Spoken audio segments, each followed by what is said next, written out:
Plus de 6000 personnes ont atteint la presqu'île espagnole de la Ceuta, enclavée dans le territoire marocain.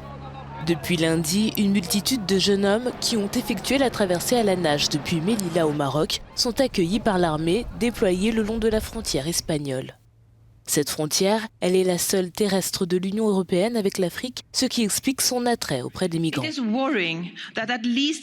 Il est inquiétant qu'au moins 6000 personnes, dont un grand nombre d'enfants, se soient rendues à Ceuta à la nage, mettant ainsi leur vie en danger. Beaucoup ont dû être secourus, une personne est morte. Le plus important maintenant est que le Maroc continue à s'engager pour empêcher les départs irréguliers et que ceux qui n'ont pas eu le droit de rester soient renvoyés de manière ordonnée et efficace. Le Maroc assure qu'il respecte sa part de l'engagement et maintient ses mesures pour empêcher les départs irréguliers. Pedro Sánchez, le Premier ministre espagnol, doit se rendre sur place ce mardi.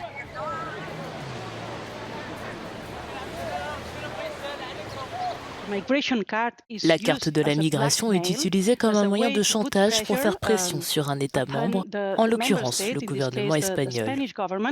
Le gouvernement espagnol dépend bien sûr du gouvernement marocain pour arrêter ces traversées irrégulières, comme le gouvernement grec dépend de la Turquie pour arrêter les réfugiés venant de Turquie. Les traversées à la nage se sont multipliées avec la pandémie de coronavirus. Les personnes souhaitant gagner le continent européen ayant laissé de côté les voyages en camion à cause de la fermeture des frontières au profit de la natation, plus rapide selon eux.